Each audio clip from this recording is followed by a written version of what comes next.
more than 300 messages spanning 16 months between the 1st of December 84 and the 21st of March 86. Footprints walking up the wall. The strange thing about these footprints, there's two. First of all, they had 6 toes, just assuming people were messing around, they were painted over. And the next day, the footprints returned.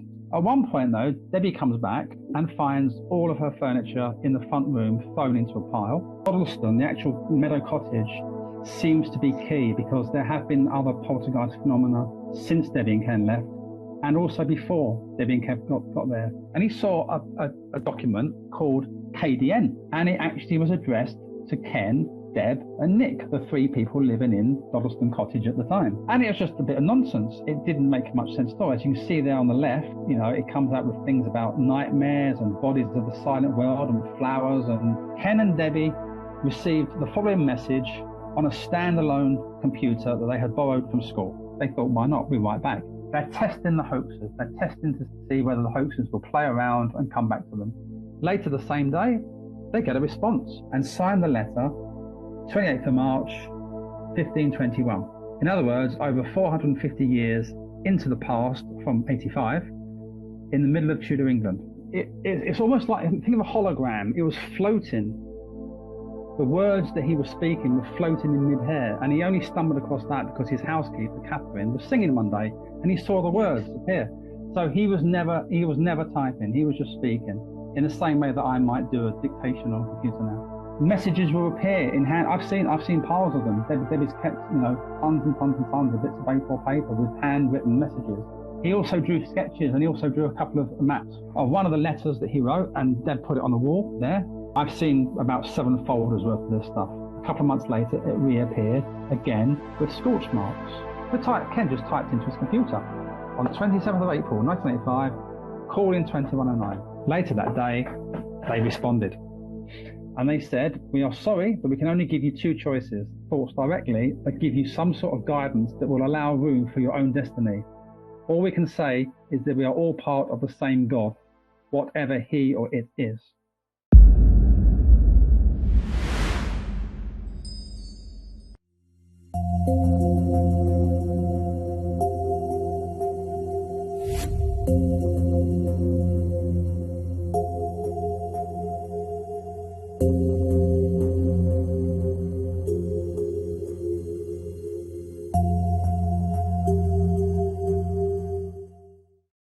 This evening, we welcome very much Paul Rogers to speak to us about the vertical plane and the Dodleston messages. So, Paul, please step up. Over to you. Thanks a lot. Okay, so thanks for turning up, everybody. I'm going to talk through these slides probably quite quickly because there's an awful lot of slides, so I do apologise if I go too quickly. I have made a lot of slides, but most of them are going to be pictorial, very, very limited in terms of text. You may disagree. So, the Dodleston messages case, which is a bit of a cult at the moment. It, as you can see from the title, it occurred in the mid-80s. The Dodleston messages case centres around this book. It's called The Vertical Plane. It's by Ken Webster, who is one of the major experienced in the case. It was originally published in '89. The case itself, as I say, occurred between '84 and '86. And up until COVID, it was going for up to £1,800 because it's quite a rare book. I don't know who's going to spend that sort of money on a book, but people do. Nowadays, after a second edition was released in 2021, you can get it for £17 from Amazon. So I'll give the details of that at the end of the talk. A bit of a plug already. Okay, so this is what the case is about. It's about the vertical plane. I will start very briefly with a comment about skepticism before I go into the actual case itself. And the case divides into 3 components. The background information, which will be quite brief. The poltergeisty bit, which although interesting, will be quite brief. And the messages bit, which is going to be a lot longer and is a much more interesting, and it's the really weird component of this case. And then afterwards, I will try and offer some possible, and I underline the word possible, explanations. So skepticism, you can divide into 3 basic types.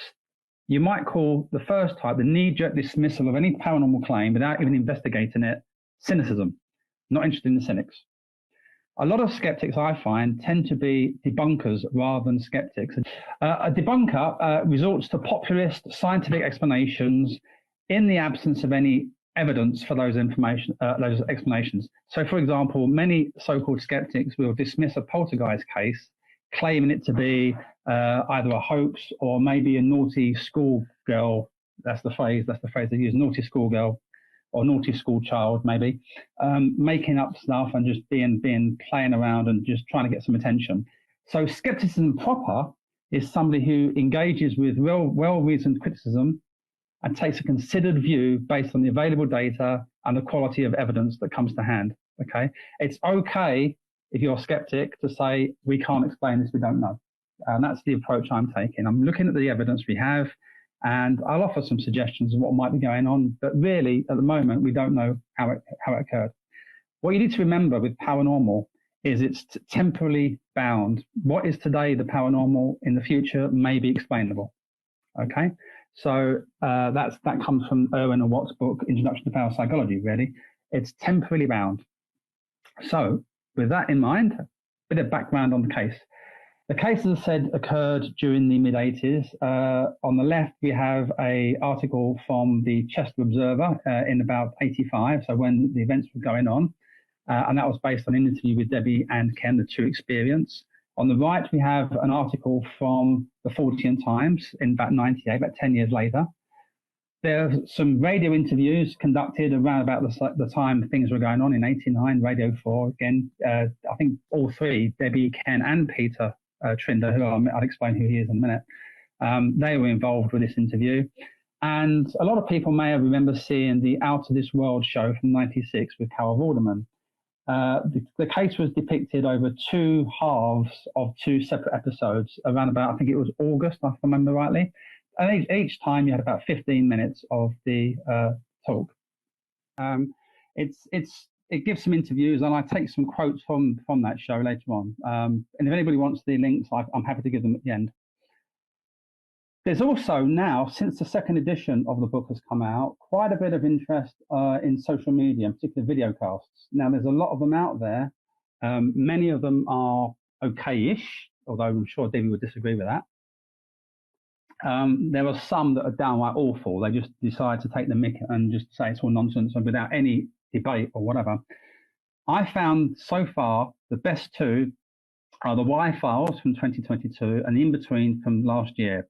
So if anybody wants to catch up with this and get another insight into the case, again, just go onto YouTube, type in Y files, Dodleston messages, or in between Dodleston messages, and you'll get a half-hour summary of what's going on. So some background information very quickly then. If you don't know where Dodleston is, it's in East Cheshire, right on the border between Wales and England. It's about 4 miles southwest of Chester. It's a tiny, tiny little, I wouldn't even say it's a village from what I've seen of it. It's a hamlet. There's literally a shop there and a pub. The picture on the left is from Ken's book. It's Meadow Cottage, Dodleston. This is the scene of all this activity.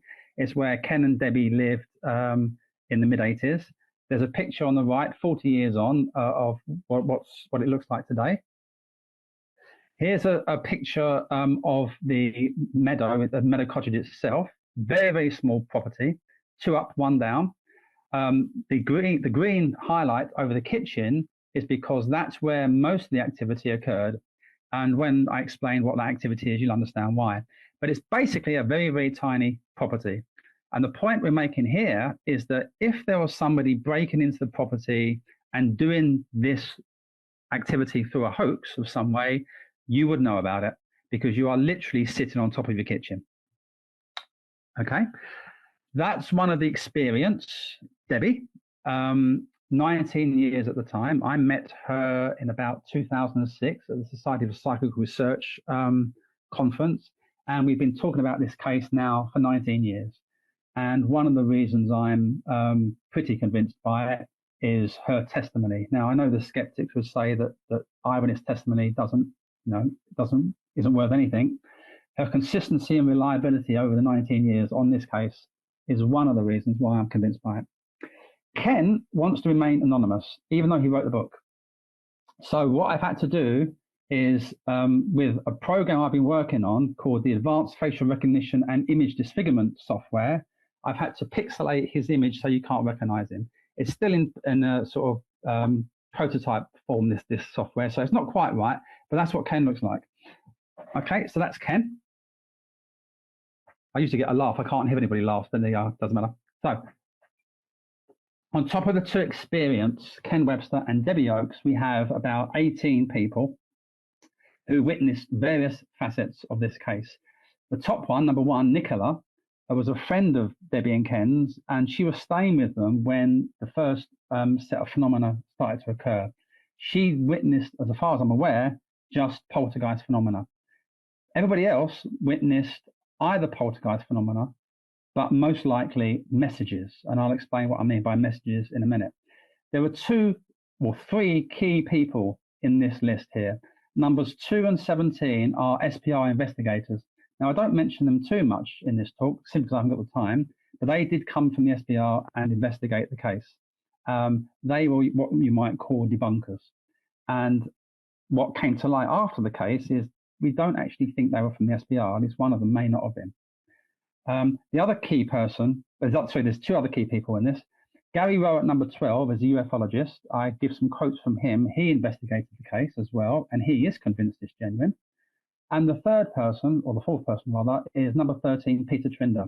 And I'll explain who Peter is in more detail later. But basically, he was an experienced as well. He didn't live with Deb and Ken, but he witnessed an awful lot of phenomena. So, the poltergeist bit. I'm going to zoom through this bit quite quickly. The skeptical response is basically poltergeists. They don't exist. They're not real. It's either kids messing around, somebody's got an overactive imagination, or it's just a downright hoax. It's nothing. It's nonsense. It's all rubbish. That's what the debunkers would say. If you ask people who actually research poltergeists, and on the right-hand side here we have Alan Murdy, who is the president, or at least was the chair of the Ghost Club. I think he may still be. Norrie would know that, but he was certainly prominent in that area. He has been reported as saying, poltergeist activity has been reported around the world for many hundreds of years. The range of phenomena across many cases, many years and many miles apart is very similar. And in green, the important quote, to the same standards of evidence we use in courtrooms, poltergeist activity has been proved. Now, the reason he's referring to courtrooms is because, of course, you can't put a poltergeist in a laboratory and run an experimental test on them.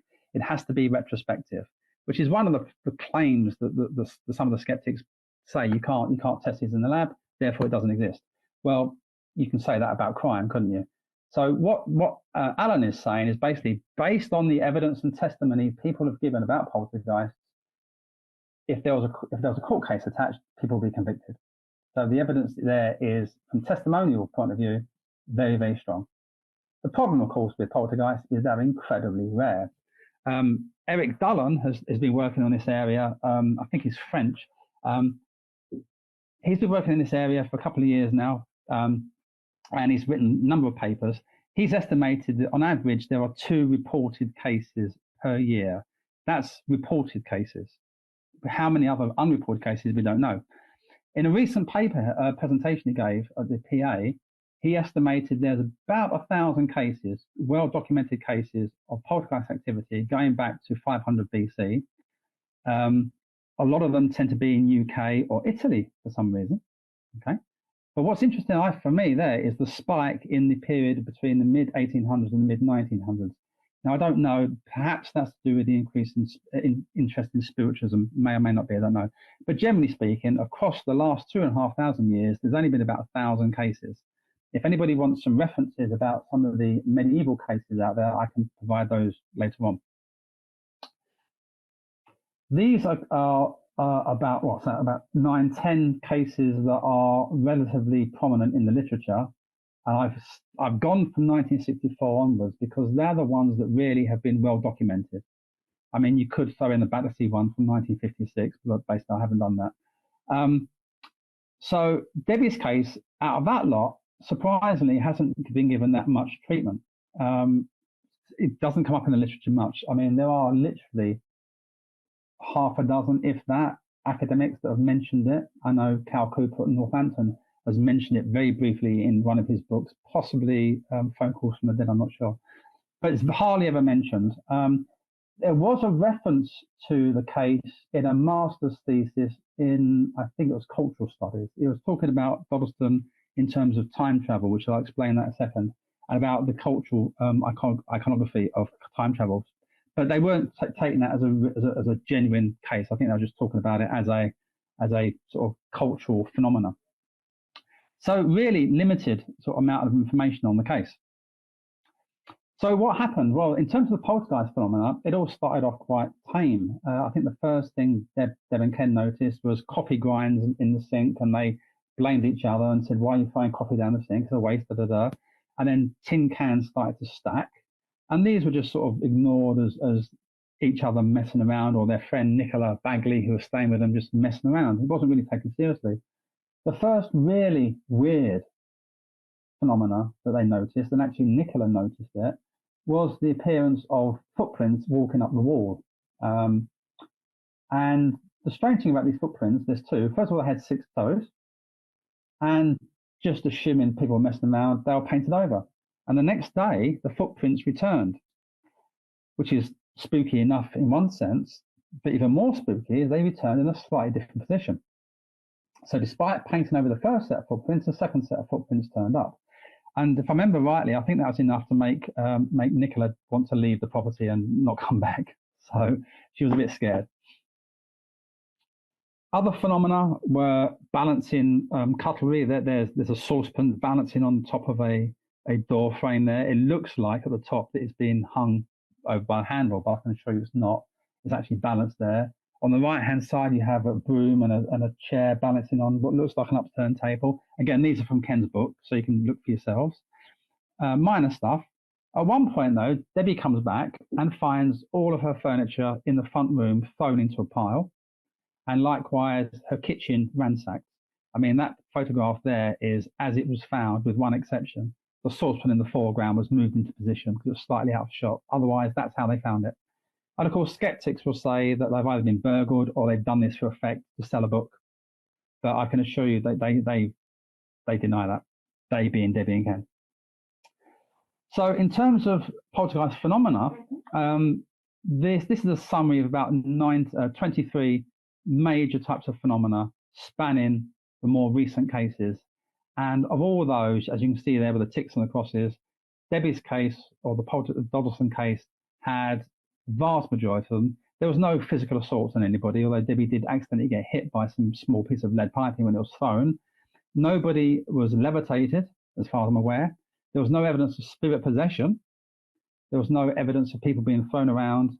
And surprisingly, if you might say that, there was no water or liquid anomalies, no puddles of water appearing. But apart from that, they had pretty much everything going on.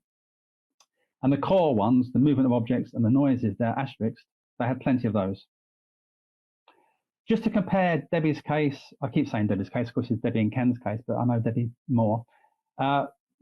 Comparing the Dodleston case in the green on the far right, as you can see, they're just looking at the number of dots. They have far more phenomena than most. The gold standard of poltergeist cases is the Enfield case in the middle there, which had everything. And to a lesser extent, the South Shields case from 2006, that had a fair number. And Dodleston compares quite well with those two. There are other cases that don't have anywhere near as much. But that's not the interesting stuff. The interesting stuff is the messages bit. This is what makes this case stand out. So, what do I mean by the messages bit? Well, in a nutshell, that's Debbie, in case you hadn't realised. For about 16 months, Debbie and Ken received 300 to 400 inexplicable messages through multiple computers that had been borrowed from Ken's workplace, which is a local school in Hawarden, pronounced Hawarden, not Hawarden, Hawarden's high school. Roughly a third of those messages are in Ken's book, The Vertical Plane. The remainder were kept out, presumably because of the editorial constraints placed upon them. So just to state that again, multiple different computers, all BBC microcomputers, BBC Model B microcomputers in the mid-80s, all of which were borrowed from Ken's workplace, randomly selected. Apart from the fact there were very few experts that could hack computers in those days, the fact that these were borrowed from school multiple different times over different periods, randomly selected, suggests that whatever happened to this computer was not a hardware manipulation. Somebody could not have broken into the computer and implanted some sort of device into it, despite what the SPR investigators said, and I'll come back to those later on if you have time. So it's not a manipulated hardware issue. This is just a brief summary of the number of messages that they received through their computer. I won't go into details, but you can just see there's a nice spread of them. So 20 in 1985, April 85, for example, quite a few in July. Overall, say 300 messages, more than 300 messages spanning 16 months between the 1st of December 84 and the 21st of March 86. And the 173s are in the vertical plane. Just to make this point even more salient, we're talking about the mid-80s. We're talking about micro computers, a BBC Model B microcomputer, which, if I think I'm right, had about 32K of processing power. In the 1980s, there was no Wi-Fi, there was no internet, there was no social media, no texting. There were mobile phones, but they were the size of a small house. You had, again, some limited email, but you needed a modem, and this modem is pictured there on the right-hand side of the computer. But it was slow, it was noisy, it took ages to go through. And then if anybody had a ZX Spectrum, you'd know how frustrating loading things up were. And it's like the same with email, it just took forever. And on top of that, the computers themselves had no internal memory store. If you wanted to save anything, it had to go onto a floppy disk. If you did a load of work on a computer and turned it off, you've lost it for good. And there were no laptops. All you had in the mid-80s were standalone computers with, at best, a very basic word processing package, which for the BBC was called Edward. You literally had to open up the computer and plug a chip into it, and that's how you put your computer packages together. So very, very basic, and importantly, no Wi-Fi. In fact, this guy here, Professor Steve Cripps, he's a member of the Vertical Plane Research Group, and I'll explain what that is later on. He invented Wi-Fi. Him and his brother went to California in the early 90s or mid-90s and actually created Wi-Fi. And he got involved in the case, ironically, not because of the Wi-Fi, but because he comes from the same area as the leading character. And I'll explain who that is in a minute. Comes from West Country. Anyway, Steve is on record of saying, the idea that in 1985, computer-to-computer communication could be achieved covertly by a lone trickster located some distance away from, in this case, Meadow Cottage, is simply inconceivable. There wasn't the software, there wasn't the hardware, there was not the infrastructure for Wi-Fi. It did not exist. So anybody who borrows a computer from work and plonks it on their desk, or in this case, in their kitchen table, and are getting messages remotely, it's not done through Wi-Fi. That is crucial. This stuff did not happen. There is zero possibility of the computer that was, or the computers that were used in the Dodleston case being remotely hacked and therefore hoaxed by a third party. Just didn't exist. Okay, that is a key point to remember. So what happened? Well, on the 1st of December 84, Ken was just scrolling through on the Edward package, just browsing. His friend and temporary flatmate Nicola had borrowed the computer to write some screen plays and stuff. She was getting into screenwriting, and he thought it'd have a nose. And he saw a document called KDN. So he opened it up, and it actually was addressed to Ken, Deb, and Nick, the three people living in Dodleston Cottage at the time. And it was just a bit of nonsense. It didn't make much sense at all. As you can see there on the left, you know, it comes out with things about nightmares and bodies of the silent world and flowers and burning lights and whatever. It didn't seem to make much sense. It was, and Ken just dismissed it as, oh, it's something Nicola's been working on. I don't know what she's doing, but, you know, there you go. It's a poem of sorts. Actually, it turns out to be one of the very earliest cases of instrumental transcommunication via computer. So that is anomalous communication with discarnate entities through mechanisms other than radio. So EVP would be radio. Instrumental transcommunication includes things like computers or videos or TV monitors or whatever.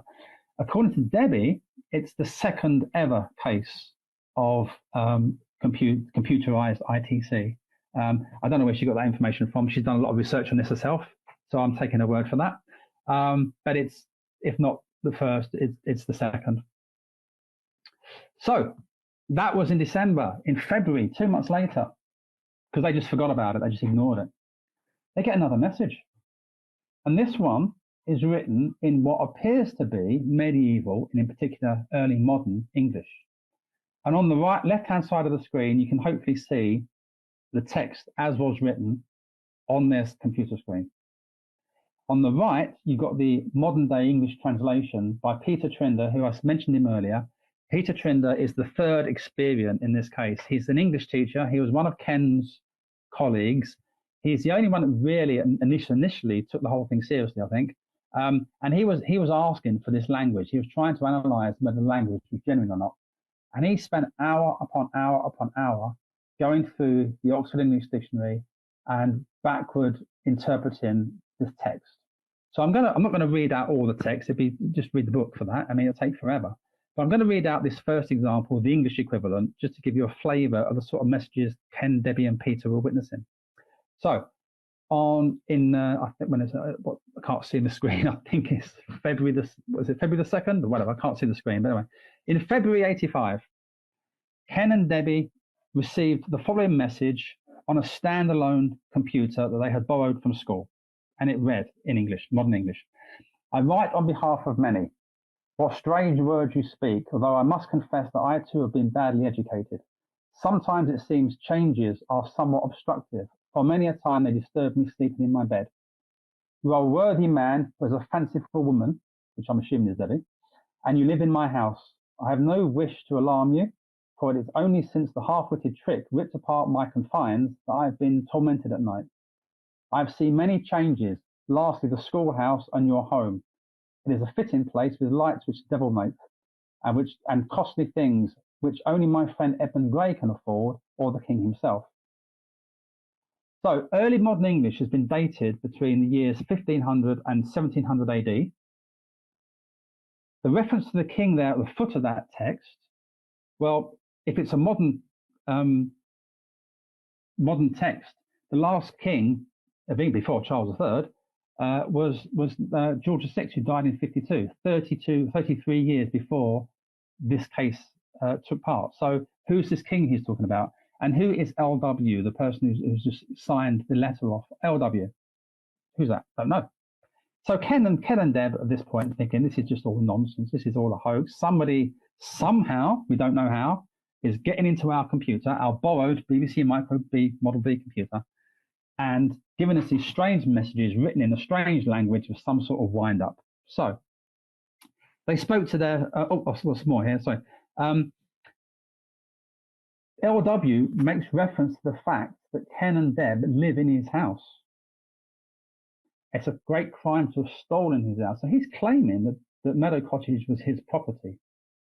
And also in purple there, you can see, "I've seen many changes, including your home. It is a fitting place with lights which the devil makes and costly things." So not only is this house belonging to LW, but also LW apparently can see into their house, Debbie and Ken's house, in 1985, wherever or whenever he's writing from. So they spoke to their lawyer friend, John Cummins, and he suggested, well, why not write back to them? Let's play around. Let's see who these hosters are. Don't forget, Ken and Debbie are convinced these are tricksters. This is not genuine. For them, it's just a wind up. So they thought, why not? We write back. And they wrote back, amongst various questions there on the left, you can see, they asked, "Did you live in a house on this land in about 1620, which is slap bang in the middle of the period where they're thinking it occurred? And is the king James or Charles Stuart?" So based on the language style, they're thinking it's early modern English. We'll go with 1620. Let's see what happens. They're testing the hoaxers. They're testing to see whether the hoaxers will play around and come back to them. Let me just move. I've got to move. I can't see the date. That's the moving little slide. There we go. That was dated the 9th of Feb. It should be 85. Sorry, not 84. That's a mistake. 85. And later the same day, they get a response. Blow me. And amongst other things, now this on the left-hand side was was based on notes from John Cummins. Partly it was based on notes from John Cummins. So it's not 100% accurate, but it's pretty much there. And in the response, LW made reference to Henry VIII, who is 46 years of age, and signed the letter 28th of March, 1521. In other words, over 450 years into the past from 85, in the middle of Tudor England. Now, the point about the king being 46 is interesting because actually in the year 1521, he wasn't 46, he was only 30. So they're thinking, oh, these hoaxers, these people are messing us around. They've not done the homework. They got their dates wrong. So obviously it's all a wind up. Oh, what's going on? There we go. There we go. So what we have, not only a poltergeist, but now computer messages being sent from a man living in the 16th century. What a load of nonsense. Okay, it's clearly a hoax. But let's take the proper definition of skepticism, because that will be a debunker's response. It's obviously a hoax. Where's the evidence for it being a hoax? It looks like a hoax, admittedly, but let's look at the evidence. Okay, let's be proper skeptics about this. In the book, numerous people are referenced. Here is a list of just 10 of them. And as you can see, I started with the most famous person, Henry VIII, then Catherine Parr. I don't know how much people know about Tudor England. I didn't do much of it at school, to be honest. So all this is relatively new to me. Catherine Parr is last wife. Henry Mann, Dean of Chester. So that's quite a localized celebrity, if you like. John Colet was Dean of St. Paul's. He was actually a very big philosopher. He was a humanistic philosopher who was one of the main writers that pushed for a Protestant Reformation. Thomas Wolsey was the High Lord Chancellor and Cardinal, worked for Henry VIII for a number of years. Very powerful man. Erasmus, I'm not even going to try and pronounce Erasmus, but he, like John Colet, was a priest, a humanistic philosopher. He actually visited the University of Oxford just before the turn of that century. But him and Henry Mann, along with Thomas More, were really pushing for the Protestant Reformation. This is the period of history where massive political and social and religious upheaval. So people like Henry VIII, Catherine Parr, Henry Mann, John Colet, Thomas Wolsey, and even Erasmus, you will find a lot about these people in history books. Elizabeth Barton, and it's a shame I can't see people. I'd see how many people actually heard of Elizabeth Barton. Edward Bockin, these are in the history books, but they're not exactly well-known household names. Elizabeth Barton, also known as the Holy Maid of Kent, was initially just a simple housemaid. She started to have convulsions and fits and what you might nowadays think of as epilepsy. And she claimed to have divine revelations, and at first was just making loads and loads of noise about being a good Catholic. But she was getting a lot of attention, including attention from the courts, the Henry VIII government. Over time, the Archbishop of Canterbury sent in a number of priests from Canterbury, because she lived in Kent, including Edward Bockin, who was a Benedictine monk in a nearby friary. And he became convinced that Elizabeth Barton was a genuine prophetess, if that's the word. Okay, and he started to publicize and advocate her claimed ability to have these amazing prophecies. And one of the most prominent prophecies she had was that if Henry VIII continued with his plans to divorce his first wife, Catherine of Aragon, that he would die and lose his kingdom. Now, at first, there wasn't much, there wasn't much credence given to these. But over the course of a few years, the Bockin and Barton and others became quite powerful, certainly in the southeast of England, enough for them to be charged with treason and eventually executed, because Henry VIII was not liking the power these people were getting. Now, again, I've mentioned these because they are in the history books. They are mentioned in the messages that Ken and Deb received, but I, for one, never heard of them. I didn't do history, to be honest, but unless you're pretty up on Tudor history, you may not have heard of those two people. Likewise, John Cabot, he is from Bristol. He actually discovered what we now know to be Canada in the year 1497. Half of the monuments in Bristol are named Cabot after him, maritime explorer from Bristol. I'd never heard of him till this. I know Ken had done, because Ken looked into this about 35 years ago. But it's another name that, unless you really look into your Tudor history, you're not going to really know the name, I would assume, unless you're from Bristol, of course. So these names are individuals that are mentioned in the vertical plane as being spoken about by Thomas Hawarden, who's the main character. I haven't named him yet. But he's the main character that is making these messages. And he's named all these people over the course of the book. And of course, the skeptic will say, well, yeah, of course, the hoaxers have just gone to some history books, Tudor England, found the names of these characters, written a narrative about them, made up this hoax, and are just claiming to be something from the past. You know, it's all obvious. It's all a hoax. But interestingly, the main character, who I called LW before, Hawarden his name is, LW also made reference to lots of lesser known characters that you would not necessarily expect to find in history books. This is where the vertical plane research group comes in. After the second edition of the book came out in 2021, somebody called Paul Alexandra set up a Facebook page. It's now administered by two people, Clive Potter and Steve Campbell. And it has, at one point, I think they got rid of people who are not involved much now. There was at one point 208 members. I think it's about half that now. But there are a large number of very regular contributors, including active researchers who are spending time trying to find evidence for the claims made in the book. And by the claims made in the book, I mean whether these messages are genuinely from the 1500s. I will give the Facebook page again at the end if anybody wants to join the group. I'm sure they'll take on board, not a problem. So I'll give that at the end as well. But this group, and me included, are researching the case to find out if the claims made in the book, whether the people that are mentioned or the events that are mentioned actually happened or actually existed. Okay, so LW, by 18th of February, gives his full name. It's Lucas Wayneman.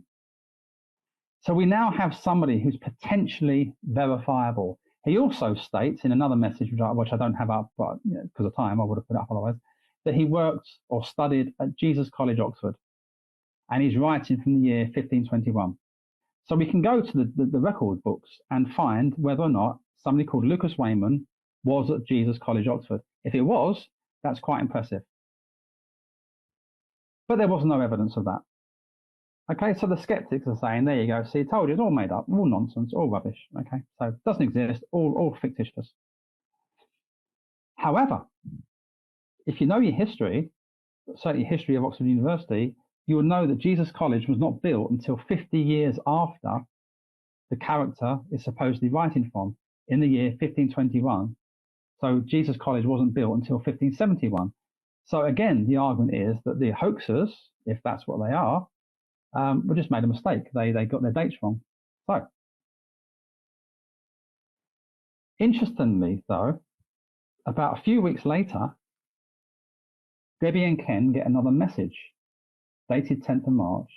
Amongst other things, he says, he being LW, he did not mention my misspelt words, and if you were alive, you would say you not know of Jesus College.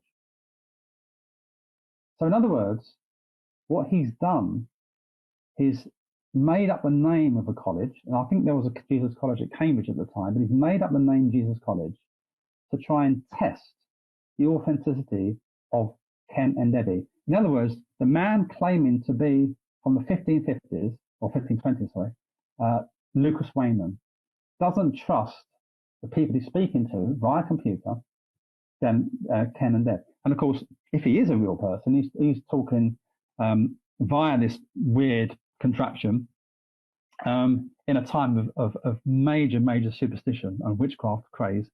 So if he gets found out, he's going to be executed for witchcraft. So he's trying to find out who the hell he's talking to, and I'll explain how he talks to them later on. So he deliberately lied to test Ken and Deb. He then later admits that he actually started off at Brasenose College, which did exist. In fact, Brasenose College was set up in about 1509. So if he's writing in 1521, it's about 11 years of age. So here's another potentially verifiable fact. Let's go to the record books to see whether Lucas Wayman was at Brasenose College around the year 1521. And that's what Daffy suggests. And there's no evidence of that either. So, of course, you know, skeptically, yeah, it's all nonsense, isn't it? Of course it is. Why are we wasting our time? It's all made up. In April of that year, 85, Ken and Deb get another message, this time signed off by a friend, an unnamed friend, supposedly an unnamed friend of Lucas. And he says, in green there on the right-hand side, I will not give my own name, and nor will I give Lucas Wayman's name. In other words, Lucas Wayman is not the character's real name, which explains why they can't be found. Also highlighting the fact here as well, there was a second person in the 1500s allegedly communicating with Ken. At this point, Ken and Deb are beginning to wonder if this is somehow real. As ridiculous as it sounds, I know it sounds ridiculous, they're starting to think maybe there's something in this. In another message 4 months later, Lucas says, you have my name, put Tom rather than Lucas, and it's also the place of Peter's house. Now, Peter is Peter Trinder, because by this point, Peter Trinder has been communicating with Lucas as well. And Peter lived in Hawarden, the same named village as Hawarden High School. So if you put Tom and Hawarden together, you get the name Tom Hawarden, Thomas Hawarden, which is interesting because when Ken and Deb visited Brasenose College librarian, they spoke to a man called Robin Piddell. He actually went through the history books and suggested that a Thomas Hawarden could have been the character they were talking to. I'll explain about why that is in a minute. In another message that I don't have up, but I would have done if I had more time, Lucas, or as we now think, Thomas, as you can see there, we signed it off, Thomas. Thomas was also claiming to be writing from the year 1546, not 1521, so 25 years later on in history. So 1546 is the key year. So then, is there any evidence now of Thomas Hawarden existing at Brasenose College in the year 1546? Well, contrary to the skeptical view that it's all a hoax, there is evidence of this. Okay, that is a screenshot from the Brasenose College registry between 1509 and 1909, and it was published in 1909 itself. Okay, and you can't really see that very clearly. It's a list of the founding fellows of Brasenose College, the people that helped set the college up. If I expand that green bit, you see Thomas Hawarden, or Hawarden with an alternative spelling, and I'll explain why we have alternative spellings in a minute, or later on rather. He was a founding fellow of Brasenose College in around about the year 1530 to 1533. He was probably there a bit longer actually. And at one point, he was also the deputy keeper of the public records there. So we have a real character, a real Thomas Hawarden, who existed in Brasenose College around about the year 1530, which is a bit earlier than when he's allegedly typing or communicating from. But there is evidence of whoever is talking via computer to Ken and Deb in the mid-80s has done his homework or her homework and has found a character that actually existed. There's other sources of evidence to say a Thomas Hawarden existed. I won't go through them in detail, but this is what basically the research group have found. So various books from the 1800s, the early 1900s, various wills going right back to the 14 and 1500s, and ancestry.com. You can find evidence of this character called Thomas Hawarden online now, which of course didn't exist in the mid-80s. So the argument, the skeptical argument, or the debunker's argument would be, well, of course, hoaxers could have researched Thomas Hawarden as well. If they can research people like John Collett or Elizabeth Barton, they can find Thomas Hawarden. But of course, there was no internet in those days. To go and find these obscure documents like the Registry of Brasenose College Fellowships, you have to basically go to Brasenose College. But it's possible that it could have been researched. So, any other characters apart from this Thomas Hawarden? Well, there are. In one of the messages in April of 85, Lucas is Thomas, but he's still going by the pseudonym Lucas for the moment, asks Peter, do you know any of these men? And then lists 9 people: Rhoda Messenger, Richard Sherwood, John Smith, John Formby, etc., etc., etc., Tom Tippin. All of these are potentially verifiable names. And if you go back to that registry, you find them. you find, I don't know if you can read that there, you got on number 1 is Smythe, Matthew Smythe, and you've got 2, John Hester, 3 is John Thornby, 4 is Roland Messenger, 5 is Richard Sherwood, 6 on the right hand side there is Ralph Bostock. Moving to a different page, you have Tom Tippin, number 7, you have another Smith, this time Matthew Smith, number 8, and you have Ralph Bostock, number 9. So pretty much all the people, virtually all the people that are listed in that communication from a few months back, I can't remember the date now, have been found in Brasenose College in the list of registrars. So yes, of course, the skeptics could say that somebody found this registry and have made up the story based on these characters. Another character we haven't mentioned yet is John Hawarden. Now, John Hawarden, who, if you look through the history records, the ancestry.com, etc., is Thomas Hawarden's brother, older brother by about 5 years, who just happened to be the second ever principal of Brasenose College. He was there as a principal from about 1548 to 1565. So a little bit after the time that the Thomas is allegedly communicating with the 1980s people for. But he exists, John Hawarden. There's loads of evidence to say he's a real character. Okay. The last one we couldn't find was a Thomas White. And if you look at a different register, this one, the Register of the University of Oxford, list of fellows, you do find a Thomas White of about the same period of time, so 1552, something like 1552, 1551, whatever, who was a student at Brasenose, but went on to be a fellow at Oriel College, Oxford. So that's possibly why we couldn't find him in the first Brasenose College specific registry. It may not be the right character, but he's got the same name. So there you go. Just a note on the spelling there. Thomas White, spelt modern terms, is W-I-G-H-T. Spelt in medieval days is different spellings because, and as I mentioned this again later, spelling was done phonetically in that period. People used to spell pretty much idiosyncratically. So a lot of times you'll see multiple spellings of surnames because people didn't know how to spell it really. So that's why we have at least 2 spellings there. So just to recap, the various people that were named by Thomas Hawarden, as it was as he was writing at the point of Lucas Wayman, they've all been verified. The ones in grey are the other founding fellows that were not named. The ones that are highlighted in purple are the ones that Thomas Hawarden names explicitly in messages sent to Ken and Deb in the 1985, middle of 1985.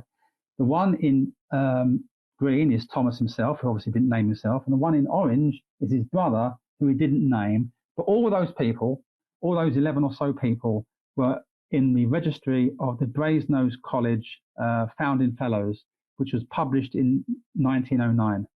So again, a skeptic might turn around and say, yeah, but anybody can research that. You just found the directory. Okay. What about other obscure characters? Have they been verified? Well, they have. On the 15th of March, Deb and Ken received a message from, again, Lucas, under the pseudonym Lucas Wayman, actually Thomas Hawarden, mentioning a rector by the name of Pennant and a parson by the name of Cowley. Nothing to do with Brasenose College. These are people, clergymen, from his hometown of Dodleston, allegedly. Do they exist? Well, they do. If you look into a document by somebody called George Ormerod, published in 1819, called The History of the County Palatine and City of Chester, you find reference to John Pennant, spelt slightly differently, a rector, in the year 1511. On the same page, you find one for William Cowley in the year 1539. So again, both of these are people that existed prior to the 1546 that Thomas, aka Lucas, is allegedly communicating from. So this is another obscure registry that was almost certainly not available to Ken and Debbie. Well, maybe this one was because this was local. But for most people, that you had to have done a lot of research to get access to these registries. That is possible. You could have got a copy of it. Another person mentioned, there's 2 actually here. On the left, you'll see that the name Thomas Falshurst is highlighted. He also made communication with Deb and Ken on, in this case, the 21st of June. And in his communication, he mentioned somebody called Richard Grosvenor. I'll come back to Thomas Falshurst in a second, but is Richard Grosvenor somebody who you could potentially verify? Well, actually, you may know this, that the Grosvenor family is quite renowned quite a dynasty they have. And in this particular case, a Richard Grosvenor was found in the same document I mentioned earlier, the history of the County Palatine and City of Chester, as being a patron of the local church in Dodleston, St Mary's Church. And he was patron there in the year 1511, again, prior to the date that allegedly we're communicating with. Another character, and this is the one that gets me, Richard Wishel. In one of his messages, early messages, Lucas says, I have to go to Nantwich to my known friend Richard Wishel, whose farm is so great as to allow him a 4-year fallow rotation. We have a local farmer from Nantwich. Now, Nantwich is just in Cheshire. It's about 20 miles away from Dodleston. So, is there any evidence that a man called Richard Wishel, who is just basically a farmer, not going to be somebody in the local history books in the same league as sort of Henry VIII, you're not going to find much stuff on Richard Wishel. Is there anything on this guy? If there is, that'll be a bit of a coup. Well, the research group have found him. Would you believe it? Okay. In a book written in 1954 called, fabulous title, 4 Centuries of Cheshire Farming Systems between 1500 and 1900, written for the Historic Society of Lancashire and Cheshire, there is a page where reference to a Richard Wishel having 16 cattle, 2 oxen, 2 steers, 5, etc., etc., etc., and forming a small dairy herd. Now, this is somebody who is in the county of Cheshire, or Chester as it was known in those days. The purple shows that he wasn't just a dairy farmer, he's also a crop farmer, but there is somebody by that name existing in the Cheshire area. Wishel. Is it a particularly common name? Well, it's not Smith, is it? But it's not that, it could be a coincidence, couldn't it? Or it could be that the hoaxers found this obscure book and have just written about this random character called Richard Wishel for the same reason they just made it all up. I've highlighted the 1604 because there's reference made to his will. Now, we're not sure if he died, how soon after he died between 1604, but he would have been an old man, which means that Richard Wishel in the year 1540 would have been a much younger man, maybe in his 20s or 30s, if he existed. Well, he clearly existed in this one. So a Richard Wishel exists, is whether it's the same person that Dan and Kebby are getting messages about. Another character is Thomas Aldershay. And now, according to the message sent by Lucas on the 16th of Feb, he says, I shall need to go to the cross, this is cross in Chester, I shall need to go to Chester this season to get my shoes. My goodly friend Thomas Aldershay, a tailor by craft, makes them sometimes. So we're looking for now a tailor by the name of Thomas Aldershay in the Chester area in the mid-1550s. Anybody there by that name? Well, we found somebody that might be that description. Well, I say we, it's the research group, wasn't me. There was a Thomas Aldershay who was a haberdasher in the, I'm going to say 1540s, 1550s, from the Chester area. He was born in somewhere called Bunbury in Cheshire, so it's not far away. Okay. He was a haberdasher. He was also an overseas trader of cloth and wool. And he later, ironically, became MP for the City of London. So at the moment, we haven't got full confirmation that this is the same Thomas Aldershay that was mentioned by Lucas Wayman, aka Thomas Hawarden, in the messages, but it's promising. There are other Thomas Aldershays we need to go through, and that's one of the things I'll be looking at hopefully soon. So promising, but not necessarily confirmation of the character's reality. So this Falshurst, I mentioned earlier that somebody called Thomas Falshurst has made messages to Ken and Deb. Who is he? Well, according to Lucas, in one of the early messages, 2nd of March, the King's Sheriff is Thomas Falshurst, and he gets involved. He's quite a big character in this story, okay? But for our purposes, he's actually another potentially verifiable character. Does he exist? Well, he does, okay? There's a Thomas Falshurst who was Sheriff of Cheshire, so basically saying the King's Sheriff, which was mentioned in the text, Sheriff of Chester from 1529 for a year. So that would suggest that either we're talking about 1529 now, or that simply Lucas is referring to him as being sheriff because he was sheriff. We don't know. But a character called Thomas Fowler definitely exists and is there in the record books. So, the claim, the debunker's claim, the hoaxers just read a load of history books about Tudor England, and there you go. It's all easy to verify. Anything else that's been verified in the claims made by Thomas Hawarden, aka Lucas Wayman, have they been verified? Well, they have.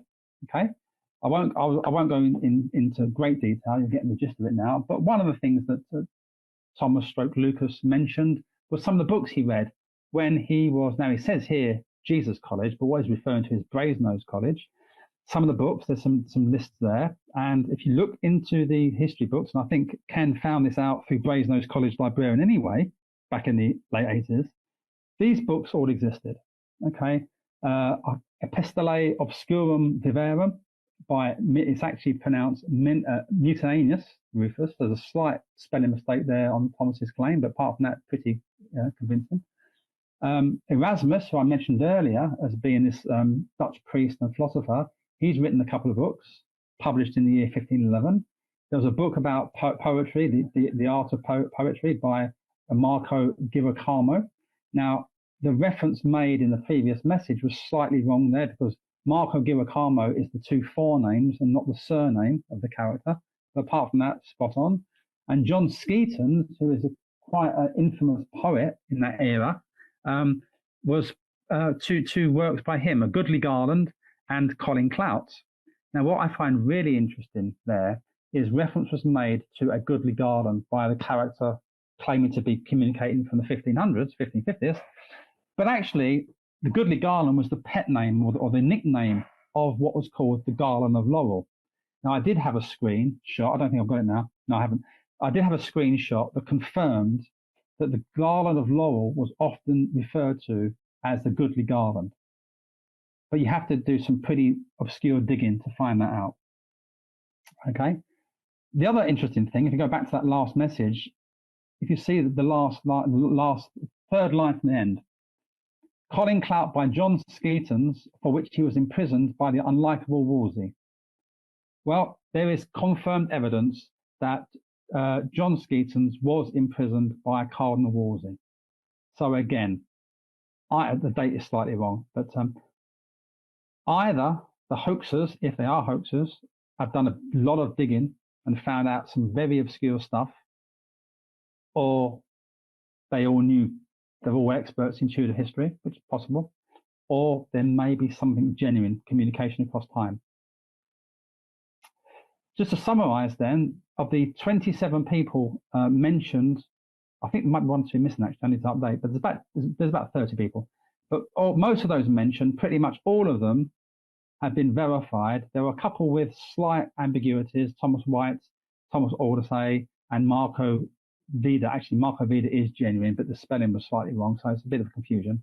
The only one that's not been verified is Lucas Wayman, the pseudonym of the man we now know is Thomas Hawarden. So, yes, it's impressive, but anyone can find stuff out of history books. What about the language? Is the language he's talking in or communicating via, is that genuine? Well, Peter Trinder, the English expert from Ken's school, thinks it is. It's been debated, but that screenshot there is from Peter Peter's being interviewed on the Out of This World TV show from 1996. And a bit of background of Peter, he's Oxford educated, studied English, was an English teacher at the school, I keep saying that, an expert in Chaucer and Middle English, which is a little bit early for our period, but he's the man that did all the translation work by looking at the Oxford English Dictionary of medieval English and back translating every message. He says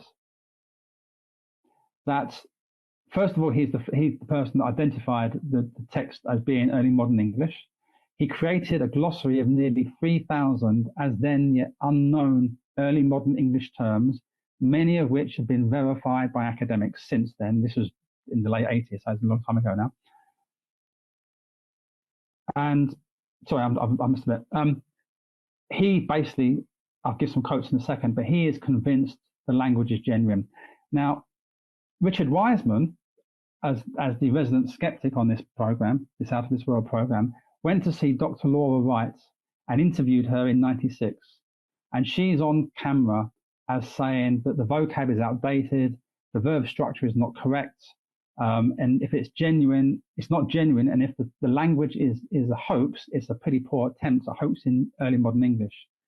However, there's lots of reasons to be less than convinced by her argument. Let's put it that way, okay? I won't go into all the details in great depth, but basically the text she analysed was given by Wiseman was very limited. And also we think, if I'm right, Debbie might confirm, that the text was given was one of the ones that may have been manipulated by somebody. I'll explain that later on.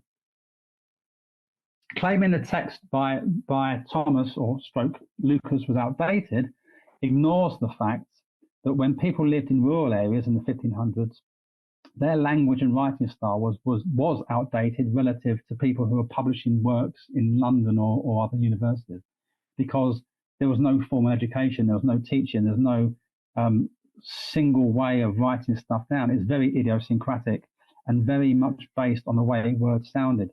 So he might have been writing in a way that was pretty normal for people coming from where he came from, which is basically southwest England. Also, if you watch this clip, and again, I'll give you the link if you like, Wiseman asks very leading questions. Now, he should know better. Anybody that asks a leading question in an interview, for example, forensic interview now, he'll get wiped off. If you watch the clip, he says 2 or 3 times to Laura Wright, so is this a hoax? And is this a hoax? Is this a hoax? You don't ask people, you don't cue people to say it's a hoax. You let them come to their own conclusion. We don't know, although I would suspect that Laura Wright knew where the messages were taken from. And I don't know how old she was there, but she's obviously quite young. This is 1996. She's still there, by the way. She's now a professor in the same department. And if you ask a sort of relatively new academic, having told them that this text comes from what appears to be time-traveling case from Dodleston, she's not going to go on camera and say, yes, it's all genuine, because she's got her own reputation and career to protect. So if we don't know, but if she knew where the messages were allegedly from, i.e. apparent time travel communication between 1500 and 1985, she's not going to go on TV and say, yeah, I believe it, okay? Because she's got a career to worry about. So the skeptics will say that people have taken messages from other sources like, Oxford English Dictionary or history books, and backward engineered a bunch of messages and then sent them to Ken and Deb, despite the fact that it still wasn't possible to do that remotely. Don't forget, we had a standalone computer. We haven't even acknowledged the fact that these messages were appearing on a standalone computer. Let's ignore that for a moment, right?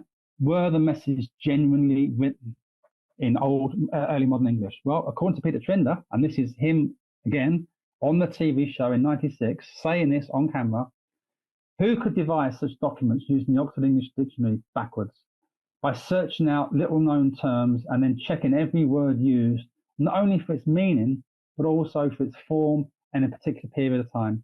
The amount of effort involved in this process beggars belief. Now, I've only given very small snippets of some of the longer texts. And as I said before, there were 300 to 400 of them spanning a 16-month period. It took Peter hours to interpret. So whoever was writing this was pretty much an expert in early modern English. And even if they were experts, it's going to take a long time to write in that language. He carries on. It was the language that finally convinced me that the case was genuine. I've grown increasingly sure that ultimately it must be the very nature of that language that proves the authenticity of the Dodleston experience. Actually, based on the language, Peter was able to, I just realised I've gone over. How am I doing for time? Am I okay? Yeah, you're absolutely fine. You carry on as long as you need. I'll carry on. Okay, about 2/3 of the way through. Fine. So based on the language and the linguistic style of these messages that Ken and Deb were receiving via a standalone computer, Peter Trinder was able to estimate that not only was the character male, he was middle-aged, from southwest England, because there's a bit of a dialect there, communicating from 1545 and was using regionally specific and therefore slightly outdated language in the same way that Laura Davis suggested was. And pretty much he got it spot on. He was 1 year out with his estimate, and further down in messages, Lucas stroke Thomas does admit that he comes from Bridgewater, which is about 25, 30 miles south of Bristol, and that his father and older brother used to work in Bristol docks. What also comes to light, which we didn't know at this point, but what later on, is that Thomas was taught to read as a teenager whilst hanging around the Bristol docks. He didn't even want to be a docker. He was hanging around. He bumped into somebody who dropped a book. He picked the book up, started chatting to this guy. It turned out to be a lawyer from Aberdeen who agreed to teach him how to read and write. And that lawyer was one Lucas Wayman. So what happened is that Thomas Hawarden had adopted his tutor's name as the first pseudonym to protect his own identity. There is a real Lucas Wayman. And as far as I'm aware, I haven't checked now, but I'm not sure how much we found out about whether Lucas Wayman exists. But based on the other evidence, I would suspect there is a Lucas Wayman from Aberdeen somewhere we need to find evidence from. So not only do I have messages, which I've talked about quite a lot, we also have different types of documentation coming through. There were handwritten messages appearing in Deb and Ken's kitchen. Sometimes they would leave a piece of paper out because there were computer issues or because Thomas stroke Lucas suggested they do so. And messages will appear in hand. I've seen piles of them. Debbie's kept, tons and tons and tons of bits of A4 paper with handwritten messages, allegedly from a character living in the year 1546. He also drew sketches and he also drew a couple of maps for people. So let's have a quick look. So here is a picture of one of the letters that he wrote, and Deb put it on the wall there. Now, I can't read, apart from the size of the font, there's no way I could understand what that is. And this is the sort of stuff that poor old Pete Trinder was trying to analyze, okay? And one of the claims made by Laura Davis is that the number of adjectives used relative to the number of nouns used was in the same proportion for the messages written by Lucas Wayman stroke Thomas Hawarden, very similar to that of Ken Webster. How she can deduce that from that sort of text, I've no idea. She obviously based it on a single printout of a typed text. But that's the sort of thing that Deb and Ken were receiving out of nowhere on a port in their kitchen. Okay? I've seen about 7 folders worth of this stuff. Here's one of the sketches that Thomas drew. It's a place of grains in 1546, and they've located it to what was known in 1985 as Windmill Hill. You probably can't really see it very well, but the little bit of yellow I've highlighted is where the mound would have been, which is where the Thomas drew a windmill. Yeah? Here's a sketch of Meadow Cottage. The green bit is Thomas's kitchen, where he received what you might call a computer. It wasn't a computer. I'll explain what it was in a minute. But he called it the Leams voice, which means box of lights. So he received, and I'll explain how he received that later, the box of lights from somebody, and he would communicate through the kitchen. Now, his house was on the same plot of land, but was not in exactly the same position as Meadow Cottage in 1985. There was an overlap, okay? So, and his house was a lot bigger. But basically, that's where he got most of his communications from. He also drew a map of Dodleston, okay? And the research group have since gone out and managed to find and research the locations of what all these places were. And they all match up. I mean, some of them are just roads, but there we can see, I won't go through the list. You can look at that another time if you like. But we can see in green there, Meadow Cottage in the year 1546, slap bang in the middle. The circular bit is quite interesting because that is a motte.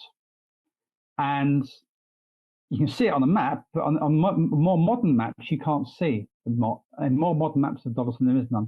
But we've had a LiDAR undertaken, and the LiDAR shows where that moat little bit is only, I think, a few feet of wooden sticks that were placed around as a sort of protection.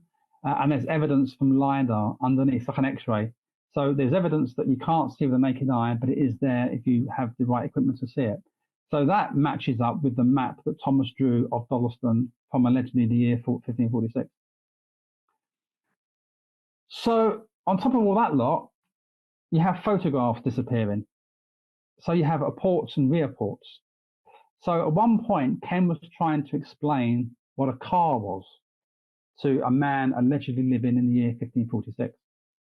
He talked about a Jaguar, which Tomas referred to as his cart tiger. Didn't understand what an engine was trying to say, well, how does it go? There's no horses there. Anyway, Ken was talking about this, and he leaves the photograph from a magazine of a Jaguar on top of the computer, and it disappears. It disappears. Can't find it anywhere. Some weeks later, some weeks later, it reappears, and I've highlighted there in yellow the scorch marks. So a photograph of a car taken from a magazine was left on the computer or by the computer near the kitchen table, disappears, comes back, and it's scorch marks. Likewise, a photograph or a picture postcard of Erasmus, who was, don't forget, was one of Thomas Hawarden / Lucas's friends. They met once or twice when I was at Brasenose. The photograph also disappeared, and a couple of months later, it reappeared again with scorch marks. So that is somehow suggesting that a physical piece of material, paper, is going through some, let's call it time travel for argument's sake, appearing in the mid-1500s, being looked at by Thomas. I'll just keep referring to Thomas Hawarden now. I won't keep saying Thomas / Lucas, it gets annoying. But Thomas Hawarden sees the picture of his friend and then sends it back. And the process of going through time creates scorch marks on the paper.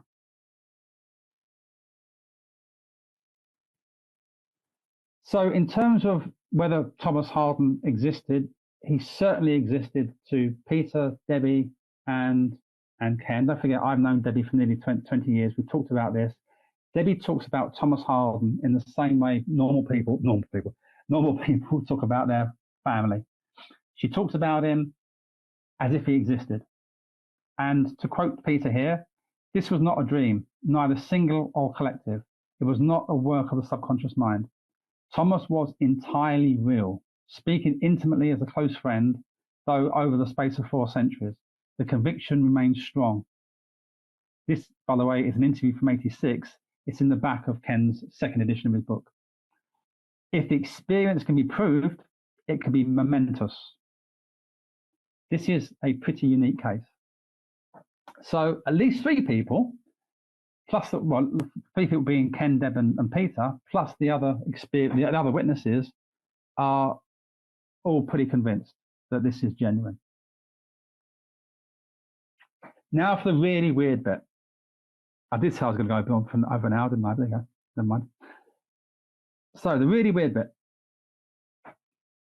At one point in April '85, Thomas communicates and says, "I thought you were from 2109, like your friend who bought the box of lights."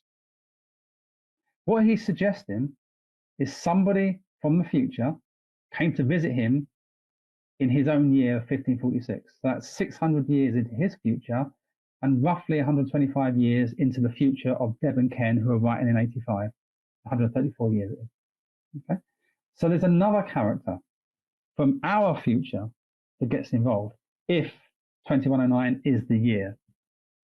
They call themselves 2109, so we're assuming it's the year. It could be a code, but assume it's the year. And that's the sort of response you tend to get. So in response, by this point, Ken and Deb and Peter are starting to think this is genuine. This is.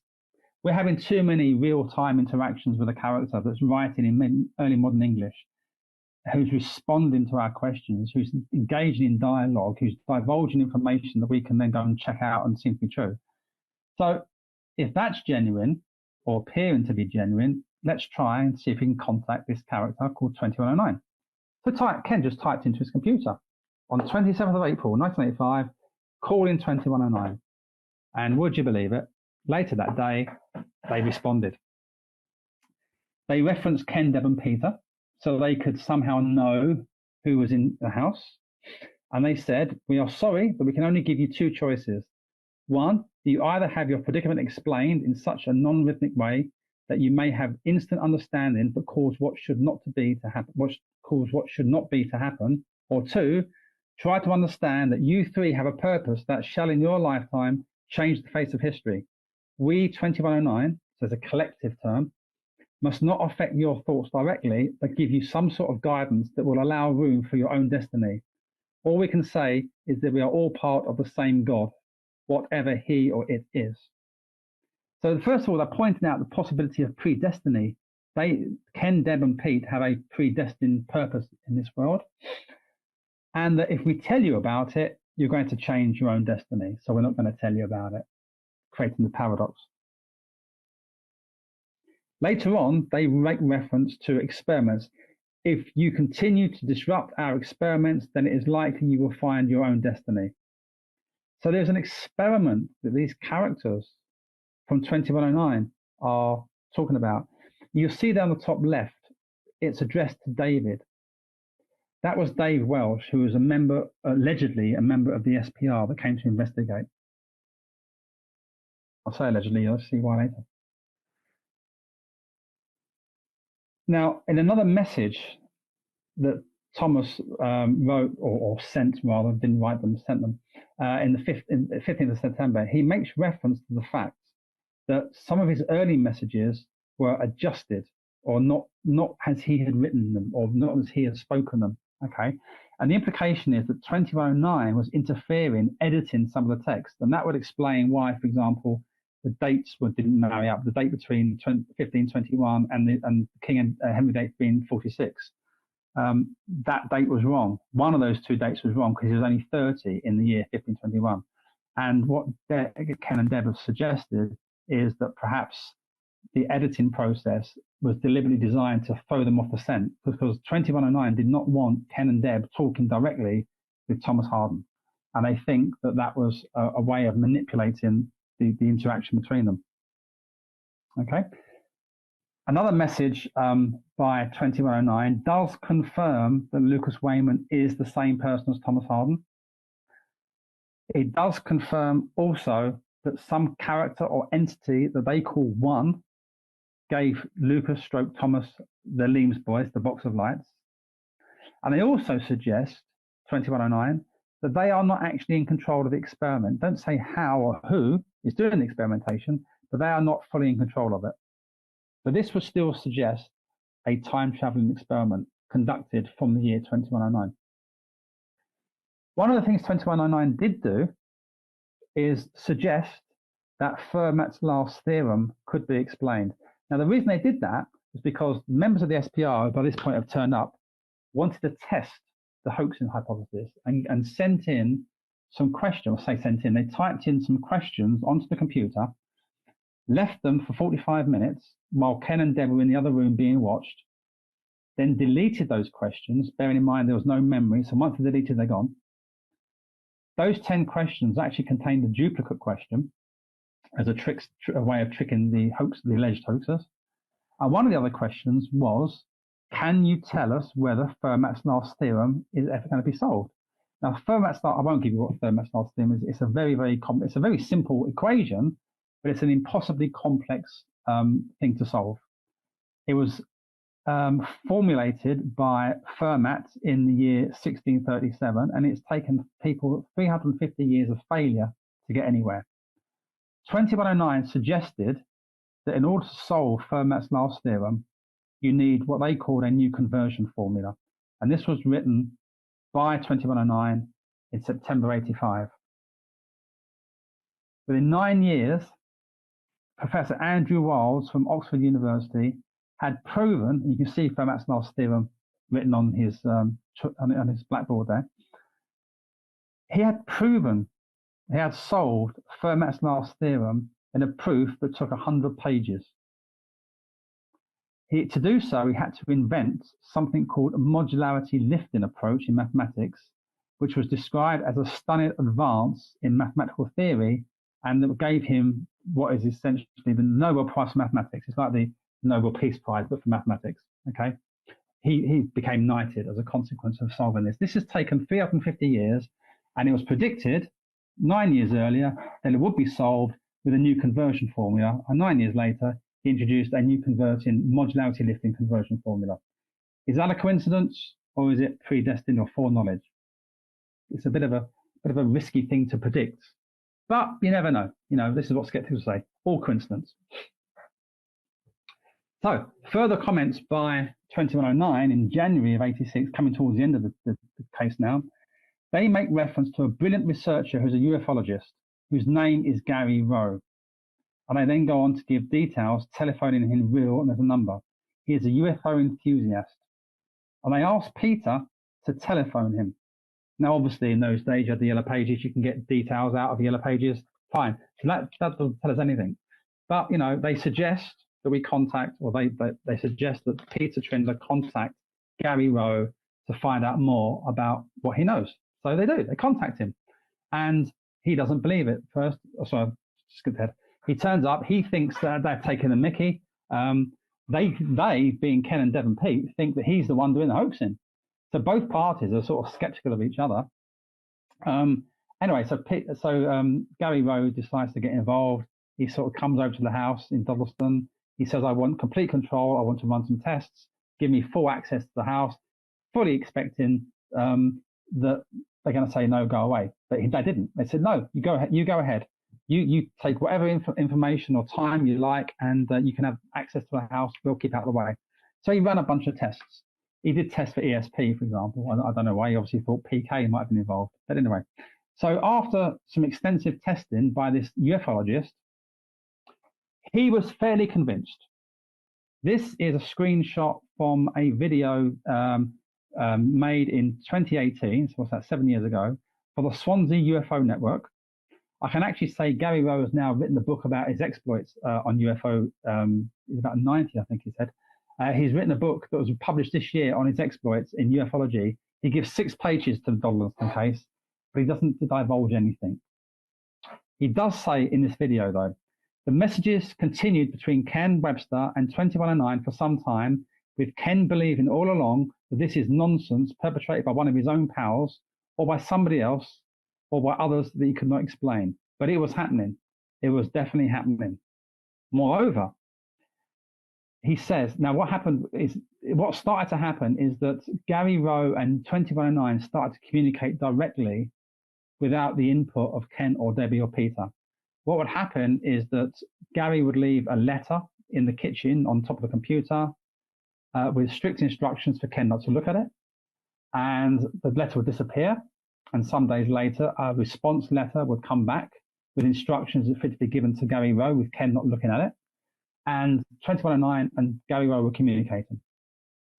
At one point, as the video explains, Gary Rowe put some undeveloped photographic film in one of the envelopes, sealed it up, and thought, right, if Ken or somebody else is opening these envelopes and looking at the letters and then writing a response and all hopes in, that piece of film will be developed. He gets a response, he goes to his dark room, he looks into the film, and it's undeveloped.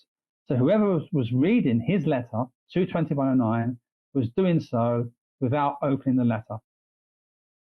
Anyway, he concludes, eventually there was a message from 2109 that told them they could get somebody to prove to them basically that all this communication with 2109 was a reality. The message contained my number and my name and telephone number. I can't talk about the messages.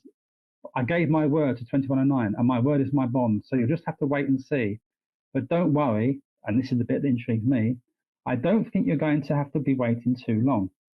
Now, this was 7 years ago. So we don't know when too long is going to be, but the implication is that something to do, if you take Gary Rowe as a ufologist, something with UFOs and extraterrestrials, and if you know anything about that topic, there's a lot of noises being made about Area 51 at the moment. Luis Alessandro, for example, has come out and written a book called Imminent, where he claims that the US government and the military rather have got loads of evidence of UFO technology, but I won't go down that road. I don't have time for that. But basically, he won't say what happened. In his book that he's written recently, Gary Rowe, he doesn't just describe pretty much a very basic outline of the case and doesn't say what he was communicating with 2109 about. But he is convinced it was genuine. And there's a link if people want to, just go to YouTube, just type in Gary Rowe, Swansea UFO Network 2018, it should pop up. So, I mentioned a minute ago something called One. And on the 5th of September, on a piece of paper written in crayon, of some pencil rather, Tomas writes, "A man who came to my home and spoke was the man called One. I asked him to come and take the Leams voice away, the box of lights. He spoke straight away and said that he had not want for the Leams, but it wasn't mine to offer. I could see that he is intended to stay, and both feet planted firmly here." Basically, this character or entity called One steps out of Thomas Hawarden's chimney in 1546 and gives him this thing called the box of lights. Was this One, like 007, was this One the first ever time traveler? What you have to remember about this is Thomas Hawarden communicated both with 1985 and 2109 via computer or a computer-like machine, but he didn't do it using a keyboard. A lot of people make that mistake. How did he learn to type? He didn't. What happened was that his maid, called Catherine, one day was singing. She couldn't see the Leams voice. Only he could see it. I think Fowlshurst could see it if Thomas was in the vicinity at the time, but otherwise very few people could see it, really only Thomas. And when Catherine was singing, Thomas saw words appear in midair. And when she was out of the house, that's how he started to play with it, and he started to talk to it. And that's when he saw his own words appear in midair, and those words then appeared on Ken and Debbie's computer in 1985. The implication is that in his day, the Leams voice was a sort of hologram, perhaps, we don't know. Again, maybe a bit more research needs to be done on that. But the idea is that One may or may not be the first ever time traveler, gave Thomas, as part of an experiment in time travel, something that he called a Leams voice, that Thomas called a Leams voice, and it floated in midair. And Thomas was able to communicate with the 1980s by talking to it, not typing, just talking. So, coming towards the end now, I'm sure you'll be glad to hear that. In 21st of March, the last ever message from Thomas, he says, amongst other things, "I shall write my book about my brothers and maid, and of the end of Lucas, and the little puppy, also called Lucas, and of our love for each other." That was Deb's puppy, it passed away, so he was referring to the end of Lucas. "In your time, my book, written in the mid-1500s, is old, but I shall not go to my God until it is written." In their final message on the same day, 2919 say, Thomas did eventually write his book. There is a book somewhere out there, written by a man around about the late 1540s, 1550s maybe, talking about communicating with the 1980s, if it still physically exists. He placed it in a secure place. It shouldn't take too many years to find. Well, we're waiting 40 years. Now, one of the hopes of advertising the second edition in the way we're doing it now, and of setting up the research group, is that maybe the more people research in this case, the more likely you'll do is finding this book. I won't say where we think it is, but one obvious place would be somewhere in Oxford, maybe Brasenose College. Somewhere where if you're writing in the 1550s, you're going to think, well, that's going to stay put. And maybe Thomas, through talking to Ken and Deb, thought, okay, Brasenose College is still existing, so I'll put it there. We don't know. Okay. Now, according to 2109, the inscription of this book reads, "He writes this in the hope that mine fellows will one day find this book. Then may our lands be not so distant." So if you ever find a book, that's written in Latin, by the way, if you ever find a book that has that inscription written in Latin, that would be what you might argue the ultimate verification that this case is genuine time or dimension travel. Of course, the debunkers won't believe it. Nothing will convince them. But perhaps if it's carbon dated, has been written in the 1550s, 1540s, and it has this inscription on it, and it matches up with what Ken wrote in 1989, that will be pretty impressive proof of this being genuine. I know Debbie and Ken are convinced it's genuine. Peter, not with us anymore. Most of the people that knew Ken and Deb at the time will testify that they're not making it up, they're not hoaxing. I've known Debbie 20 years. She talks about this. We talk about this a lot. And I'm convinced it's genuine. So the ultimate proof, if the book is ever found. But as I said before, skeptics won't believe it. So is it a hoax? Well, just to let you know, by the way, there's probably about 20 more slides to go. I'll try and zoom through these, okay? The evidence for hoax. What's the motives for hoaxing? Well, fame, no, they haven't really publicised the case much. They've laid low for 35 years, sorry. Fortune, no, they made little money out of the book. They've rejected multiple Hollywood offers, about 6, I think Debbie said, over the years.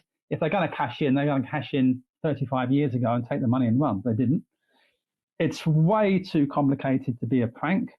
And if it's a prank by Ken and Deb, then they've been keeping it going for 40 years, which is a bit of a long time for a prank. I mean, the Game for Laugh crew will be pressed with that one. It could be that they're in too deep. They started as a prank, and now, after all the years, they thought they better keep it up, otherwise they look stupid. It's emotionally draining. The case has been exhausting. Debbie has put a lot of effort into understanding. She spent hours and hours and hours in public libraries before the days of internet. She's gone to conferences. She's ended up being working with schizophrenics. She's ended up doing hypnosis. She's ended up getting into IT, all in a way to try and understand what the hell went on. If she's pranking, she's the world's greatest actress and is really doing a sort of living the life to keep the prank going. I don't believe it's a prank for a moment. Okay. What motivates them, I think, is truth-seeking. The language research by Peter Trinder suggests that it's genuine. The historical research, which includes not only the research group, Debbie's involved in the research as well, that is finding more and more evidence for this being true. And the more we dig deeper, the more it confirms that the messages seem to have come somehow from the 1500s. Debbie has spent many hours doing psychological study. She's a bit of an expert on poltergeist herself. I met her at the SPR 20 years ago. She did contemplate a PhD in the area, but decided to go for money instead. But she changed her career. She was working in antiques at the time, but she bought at great expense. She bought a computer after the case to try and understand how they were hoaxed and hacked, but they weren't. Couldn't do it. Okay. She has told me repeatedly that if anybody can come along and explain how their standalone computer received messages without any internet being invented, and how those messages seem to provide evidence of a man living in the year 1550, if anybody can explain how that happened with all the other things that went on, she'll be happy. She just wants closure. But of course, nobody can. I think what motivates her and Ken to a lesser extent, certainly her, is the deep love they had for this character called Tomas Hawarden. They bonded in a unique experience lasting 16 to 18 months. How many people can say they have a time-traveling pen pal? Maybe Doctor Who. That's about it. Third-party hoaxing. Well, as I mentioned before, the cottage was tiny. Nobody could break in and type this. Even if they had broken in, you'd have been heard. But even if you had broken in and hadn't been heard, it'd have taken ages to type into an old-fashioned BBC Microcomputer page after page after page after page of any text, let alone any modern English. You needed hours to type this stuff up. You also, if you're doing your research, needed hours to research Tudor England and get the names right. Not the Henry VIII of this world, no, but the people like Richard Wishel. Who's going to find a book written about a Cheshire farmer in the year 1550 and put that into a hoax? And as I keep saying, the technology for hoaxing remotely just did not exist. Okay, no Wi-Fi, no internet, no emails, just standalone computers, coupled with the fact that Ken and Deb utilized multiple computers, all of which were randomly picked and borrowed from Ken's school. So if you're going to remotely hack these computers, you have to know beforehand which one Ken is going to pick, or conversely, hack all of them. Who had the technology and the skill to do that in the mid-80s? Nobody. What was the evidence? Well, the case has been unsolved for 40 years. Debbie's been consistent with her narrative with me, 19 years. There are multiple witnesses that will testify that the messages came through genuinely.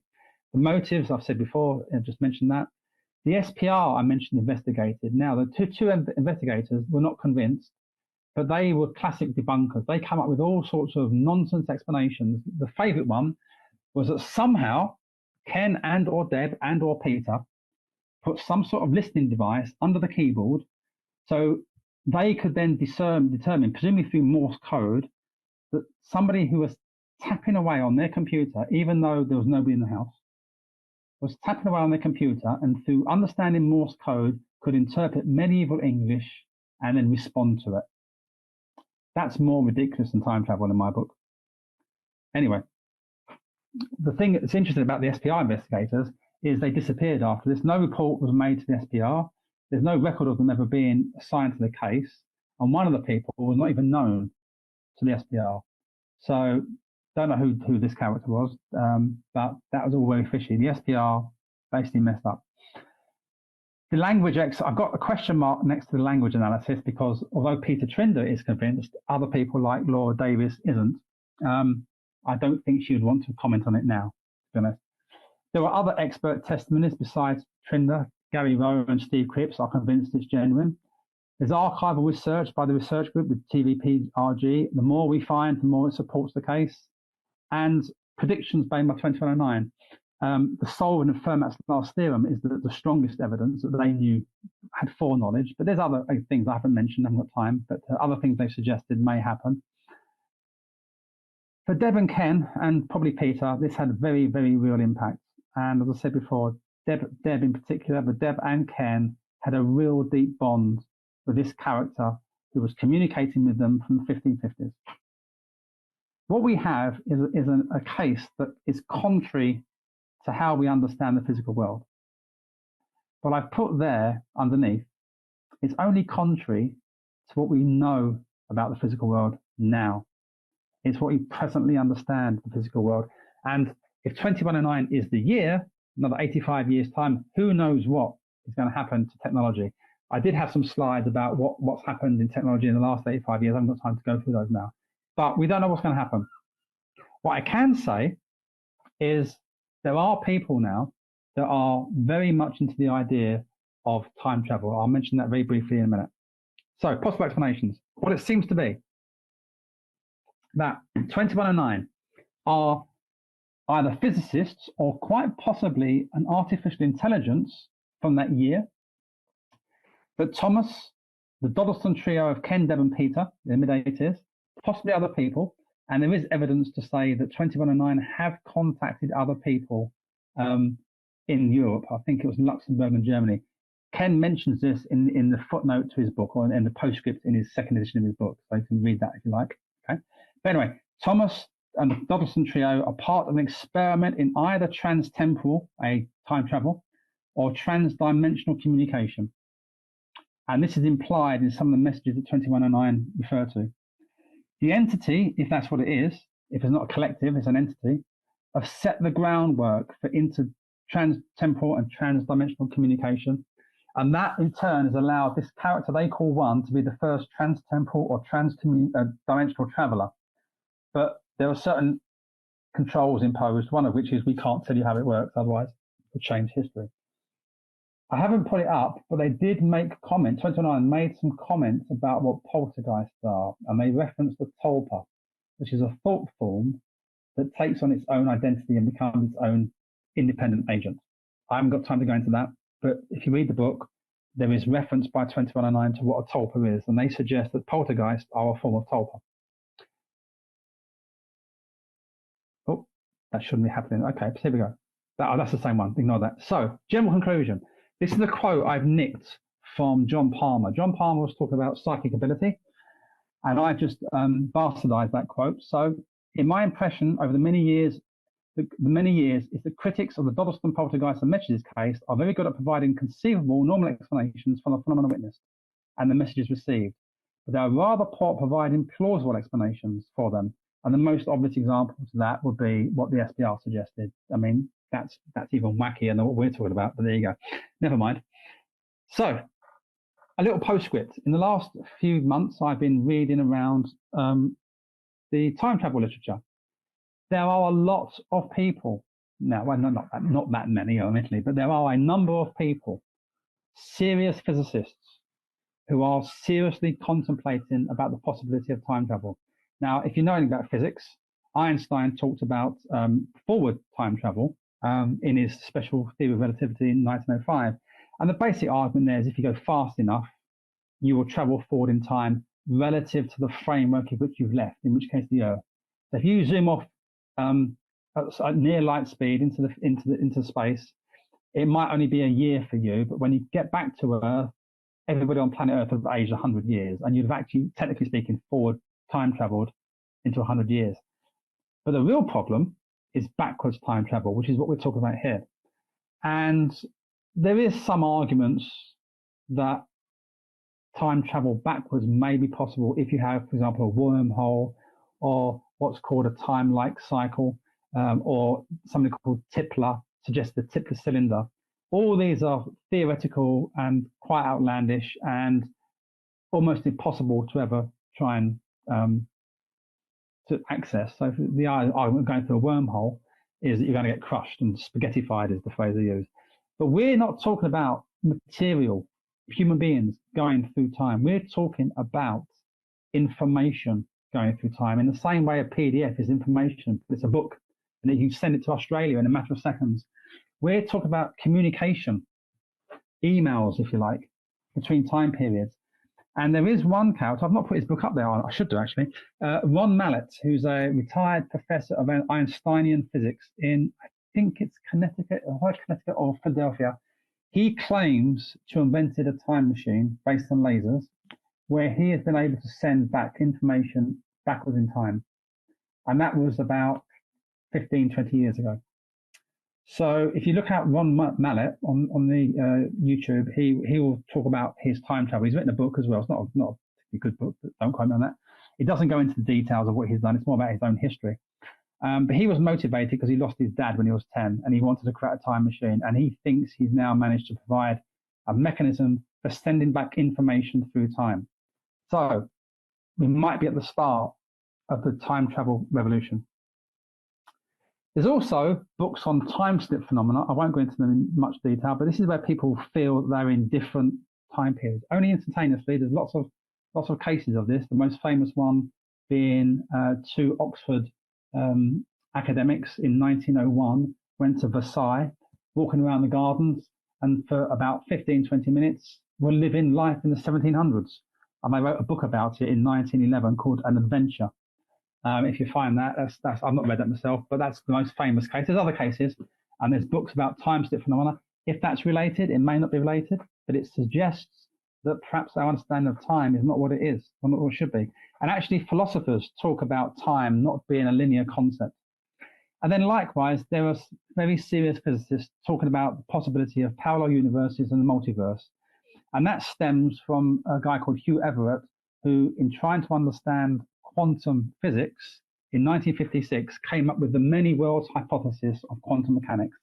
I won't get into details, it's a bit complicated. Basically, the idea is that at the quantum level, every possible universe exists somewhere in space-time. And people like Michio Kaku and Brian Greene and Bernard Carr, who's I think he's former chairman of the SBR now, they've all written about multiverses and the possibility. And they're talking quite seriously about multiverses being reality. And it may well be that in 85 years' time, the physicists of the day are able to transverse those different dimensions. On that note, then, Nick Herbert, who wrote, I'll just go back a little bit. Nick Herbert wrote the book there, number 1, Faster Than Light, okay? Talking about, can we go faster than light speed, which most physicists think can't. He's quoted as saying, nature may contain more surprises in the area of time travel than conventional physicists have never dreamed of. And that was written, 35 years ago. So we've moved on a bit from there.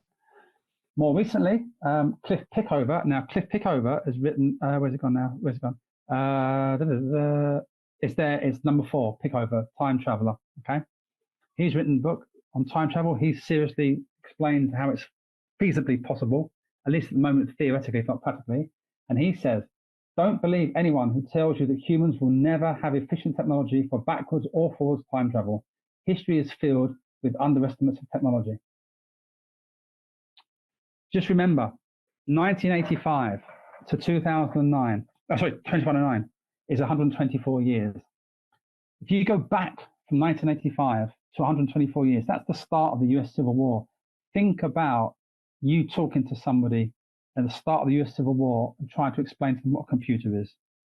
They wouldn't get it. So we don't know what's going to happen in the next 84 years now. We don't know. Apart from the fact that Millwall might never win anything. So, in a nutshell, last words to Ken. He says, "It was embarrassing to say, let alone never mind repeat it.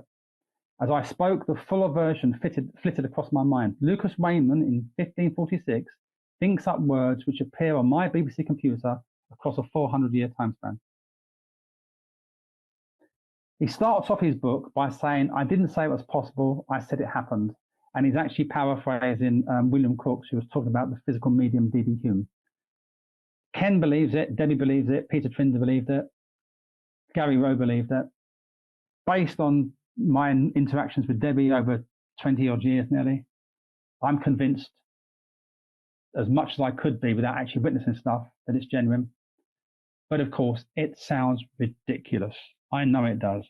And I know that most people that hear this case will not believe a word of it. But if anybody out there can explain how all these messages appeared on Deb and Ken's borrowed microcomputer that was randomly selected and appeared in early modern English or early modern light English, time after time after time, for 18-month period, not to mention the manifestations like the poltergeist phenomena and the disappearing photographs and the paper that came through and appeared on their table. If anyone can explain that using trickery or hoaxing, apart from it being an outright lie, and as I said before, that convinced it's not a lie, I believe them, then great, come forward and explain it for us. So the final word then is, do you want to buy the book? It's worth it if you want to read the book. It's, I say, it's available for £17. Don't buy the first edition. You get more for your money, the second edition. Extra chapter basically with Ken and a commentary from Peter Trinder. If you want to spend £1,800, go ahead. Actually, I think the first edition is going for about £70 now, but second edition is better. Nicer picture as well. And I will leave it there. There's the Facebook page. If anybody wants to take that down, I'll leave it up. We're welcoming people. It'll be Clive Potter that would agree to let you in, but you can say that you've watched this video. And the more people getting involved with this case, the more likely we are to find Thomas's book if it's out there. On that note, I think I'm done. I am done. Yes, so there you go. I'm slightly longer than an hour, as I expected I would be, but I hope that's not a problem.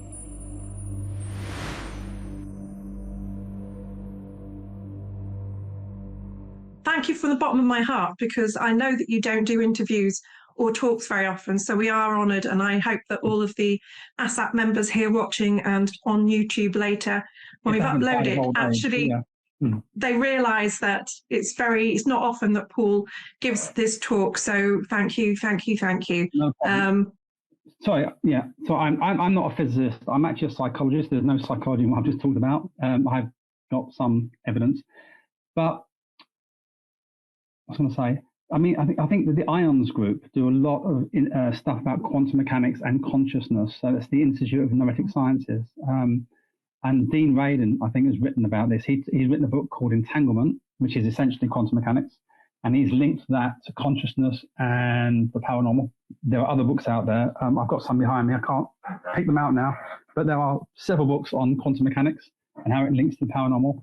And I think, yes, I think a lot of the stuff, for example, the whole RSPK model of poltergeist, I think is down the wrong area. I don't think it's PK. I think its roots are in quantum physics. There's really little research on that area at the moment. I am mindful of 2109 suggesting it's a tulpa, which, as I said before, is an idea that consciousness takes on its own agency. So maybe they're right. I don't know. But I think we will go down the quantum mechanics route a bit more and maybe get some more funding. Did Ken and Debbie ask if Thomas knew how he was communicating with them? I think that's been answered, hasn't it? That he said he was talking verbally through the light box. Yeah, the Lynch voice. So he would just, it's almost like, think of a hologram. It was floating the words that he was speaking were floating in mid-air, and he only stumbled across that because his housekeeper, Catherine, was singing one day, and he saw the words appear. So he was never typing. He was just speaking in the same way that I might do a dictation on a computer now. So that's how he communicated with it. Ken and Deb would, type stuff back. But other things that I haven't mentioned, one of the things Debbie told me, which is really interesting, they did some little mini experiments. And one of the things I wanted to do was test how some of the written communication, not through computer, but the handwritten, how the handwritten messages were coming across. So they would leave a pen and a bit of paper by the computer, and they would draw around the pen. And at one point, they put a little tiny hair on the nib of the pen. And the next day or sometime later, a message turned up. The nib had not been moved. The hair was still on the nib. The pen had not moved from its position where it was drawn around. And what I find fascinating is whatever color ink the pen had, that's what the message was written in. So a green pen, green message, red pen, red message. But the pen never moved. So I have no idea.